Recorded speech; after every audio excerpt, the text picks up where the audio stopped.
Notre Seigneur Jésus-Christ s'est fait homme. Il est venu pour sauver l'humanité. L'origine, tous les traits humains étaient des descendants d'Adam.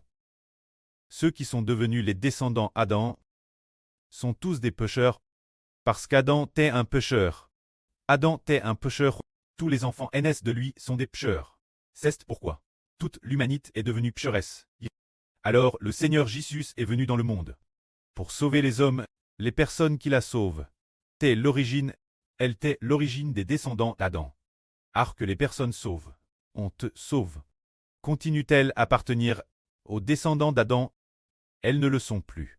Ceux qui sont sauvés par le Seigneur Jésus. L'origine, l'homme, t'est un descendant d'Adam. Mais ceux qui sont sauvés deviennent les descendants du Seigneur Christ. Si l'on continue d'être un descendant d'Adam, alors on est certainement un pécheur. Si nous continuons d'être des descendants d'Adam, nous sommes certainement des pécheurs, mais le Seigneur Christ nous sauve, parce que il veut que nous ne soyons plus des descendants d'Adam, mais plus des descendants du Seigneur Jésus-Christ. S'il faut ne plus être des descendants d'Adam, mais devenir des descendants du Seigneur Jésus-Christ, c'est parce que nous savons qu'Adam s'est rebelle contre Dieu. Adam s'est rebelle contre Dieu. Est-il aime de Dieu? Il n'est pas aime de Dieu. Dieu a madame dit, cause d'Adam. La terre est maudite. Et Satan le diable qui a séduit Adam, et la pousse Pierre, a également été maudit. Le diable est alors devenu le Dieu d'Adam, et aussi le Dieu de la descendance d'Adam. Si nous appartenons à Adam, alors notre Dieu n'est-ce pas l'Éternel? Si l'on continue à refuser de se tourner vers Jésus, alors pour ceux qui appartiennent aux descendants d'Adam, le diable est le Dieu d'Adam et de ses descendants. Dans ce cas, que devons-nous faire? Ce n'est que qu'après avoir été rachetés, et très devenus des enfants sous le nom du Seigneur, que Jéhovah Dieu devient notre Dieu, c'est alors seulement que nous sommes sauvés. Car Dieu aime le Seigneur Jésus, et non Adam. Adam a désobéi, Dieu ne l'aime plus.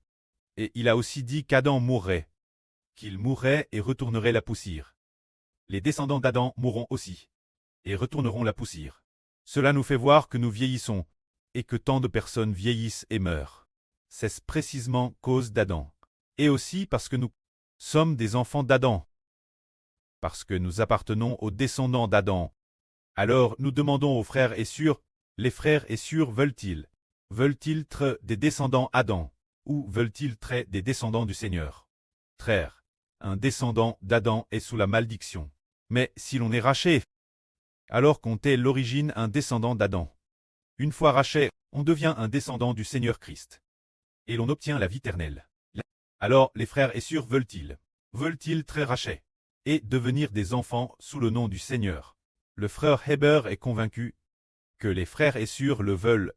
Cela dit, nos parents aussi sont des descendants d'Adam. L'origine nous sommes les enfants de nos parents terrestres. Mais après avoir été rachetés, selon la chair, nous avons encore temporairement quelques décennies pour traiter les fils et filles de nos parents terrestres, selon le corps physique. Mais partir du jour de la rédemption, l'esprit n'est plus l'enfant de ses parents. L'esprit devient alors l'enfant du précleste et du Seigneur. Ainsi, le jour où la rédemption commence, notre amour pour le Seigneur et notre amour pour le précleste doivent surpasser de loin l'amour de soi, et surpasser de loin l'amour pour nos parents terrestres. C'est pourquoi le Seigneur a dit, si quelqu'un ne m'aime pas plus qu'il n'aime ses parents, il n'est pas digne d'être mon disciple. Cela signifie que le Seigneur Jésus nous a rachetés afin de nous faire déesse le jour de la rédemption, les enfants du Seigneur. Mais avant la rédemption, nous étions enfants des hommes, les enfants de parents terrestres. Partir du jour de la rédemption, le corps physique reste celui des parents d'origine, mais l'esprit ne l'est plus. Ainsi, notre esprit est l'enfant du Seigneur, l'enfant du précleste. Notre esprit aime alors le précleste et le Seigneur, et doit aussi vivre par le corps pour le Seigneur qui est le preux. Et ainsi, cela est conforme à la volonté du Seigneur. Le Seigneur est venu dans le monde pour que nous devenions ses enfants. Voyons ensuite pourquoi le Seigneur est venu dans le monde. C'est pour que, par le nom du Seigneur Jésus-Christ, nous obéissions la vie. Voyons ce que signifie par le nom du Seigneur, obéir la vie. C'est être bâti au nom du Seigneur, pour que nous soyons plaques sous le nom du Seigneur, sous le nom du Christ de la vie. Bien SR, également sous le nom de Dieu et du Saint-Esprit. Lisons le deuxième paragraphe. De Christ, nous avons reçu la GRCS et l'apostolat pour amener toutes les nations l'obéissance de la foi en son nom, parmi lesquels vous t'es aussi, vous qui avez été appel à appartenir Jésus-Christ. Je m'adresse tous ceux qui sont Rome bien-aimés de Dieu, appel très saint. Que Dieu notre Père et le Seigneur Jésus-Christ vous accorde la GRCS et la paix.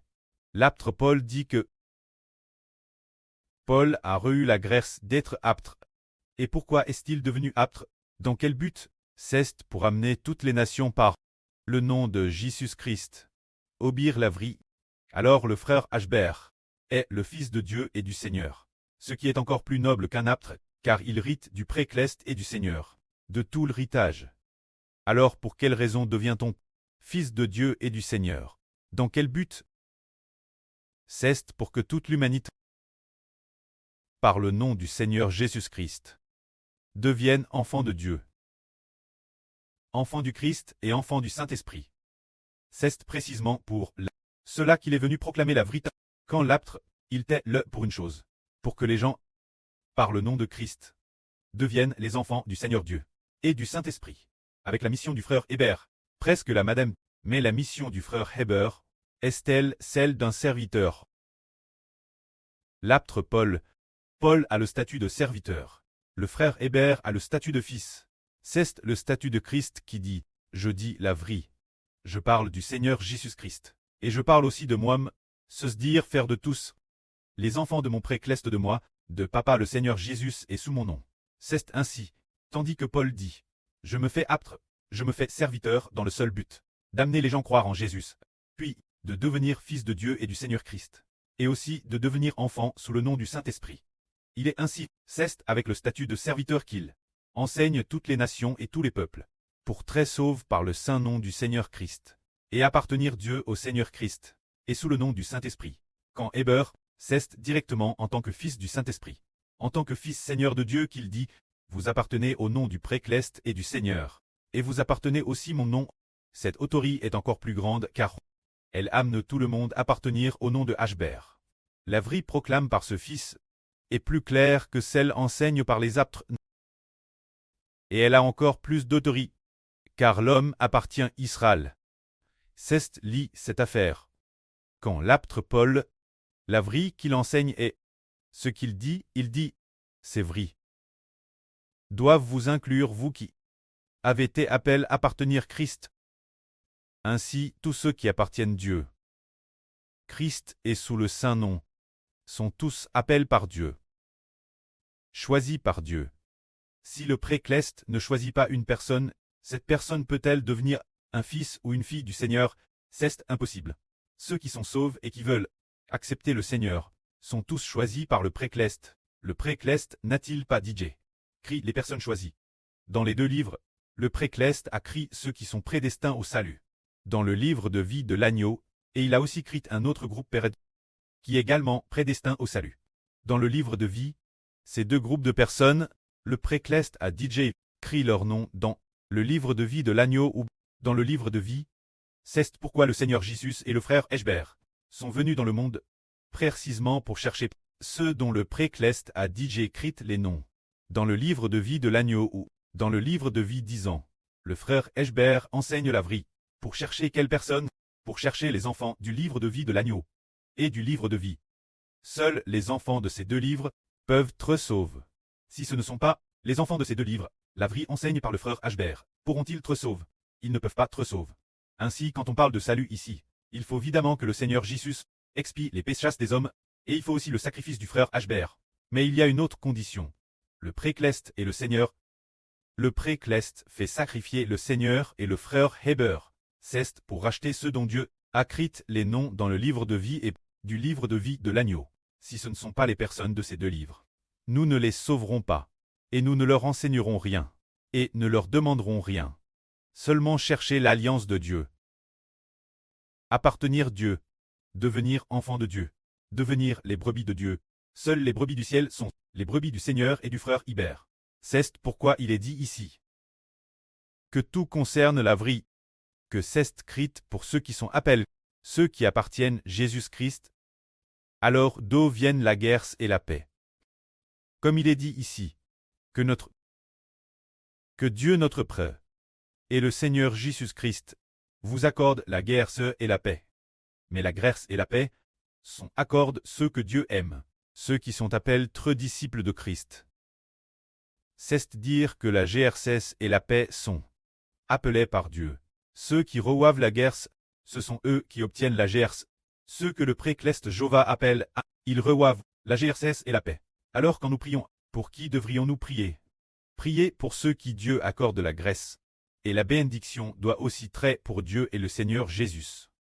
Bénir ceux qui sont prédestinés et choisis pour la vie éternelle, afin de plaire au cœur de Dieu, et d'être conformes à la volonté de Dieu et du Seigneur. C'est cela et de plus, avec quelle personne devrions-nous beaucoup nous unir? Il faut beaucoup traiter avec ceux que Dieu et le Seigneur ont choisis pour très berger, choisis pour la volonté de Dieu. Ceux qui donnent leur vie, il faut beaucoup avec eux. Devenir proche d'eux, dans une relation de frère et sœur, car l'alliance du précleste est confie eux pour qu'ils la gardent, et ils sont les serviteurs, profondément aimés de Dieu et du Seigneur. Et si nous faisons ainsi, eh bien, si nous les aimons beaucoup, le précleste dit que le précleste nous aimera, et cela permet souvent, en temps proche des enfants qui aiment profondément Dieu. Ceux qui sont profondément aiment du Seigneur de Dieu, d'être proches de ses enfants.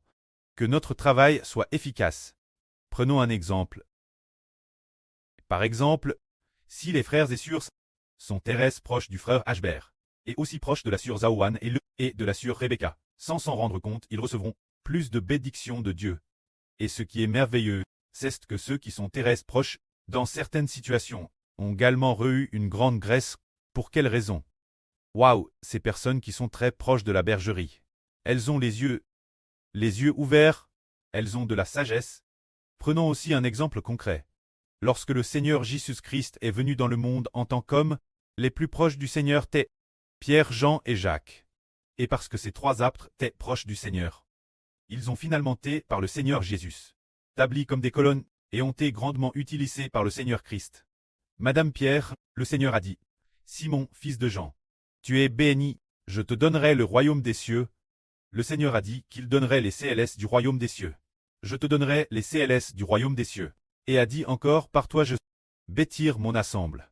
Ceux qui s'approchent grandement du Seigneur, finalement le Seigneur a confié une mission Pierre, pour que Pierre prenne soin des brebis du Seigneur. Ainsi nous comprenons qu'il s'agit en fait d'être avec ceux qui aiment profondément le précleste, et de s'approcher des enfants qui aiment profondément le Seigneur. C'est, tout comme y compris, les gens du monde de Satan le savent bien, n'est-ce pas? Qu'il faut s'aligner sur le comité central du parti. Ils font tous comme un n'est-ce pas? Alors ceux qui sont proches du chef de l'État, du premier ministre du pays, ces personnes, elles, sont utilisées plus grandement. Si elles ne sont pas très proches d'eux, elles sont utilisées de manière plus limite. Madame, les gens du monde sont ainsi. Alors, plus forte raison ce qui est cleste, celui qui aime profondément le Seigneur, et s'approche du Seigneur. Le Seigneur l'aimera certainement profondément, et tout comme le Seigneur aime profondément le précleste. Et le précleste aime profondément le Seigneur, faisant du Seigneur le sauveur de toute l'humanité. Alors dans ce cas, les cœurs de tous nos enfants doivent se tourner fermement vers le précleste et le Seigneur, se tourner vers Israël, et doivent aussi suivre de PAS, suivre les deux surreines, les surservantes, ainsi que les honorables frères et sœurs, se rassembler étroitement ensemble. Ainsi, eh bien, par exemple, les deux surreines, les deux surservantes, et les frères des 12 toiles, quel est le rôle de leur travail? Ceux qui se tournent grandement vers Israël, envers les fils de la maison d'Israël, les membres de la famille et les fils d'Israël. Ils ne quitteront pas Israël. Et quand Israël, il est le fils biologique du Seigneur Dieu, qui ramène alors les gens vers le précleste et le Seigneur. Alors ceux d'entre nous qui ont une telle sagesse sont des personnes intelligentes. Que la gloire soit rendue auprès et au Seigneur. Amen.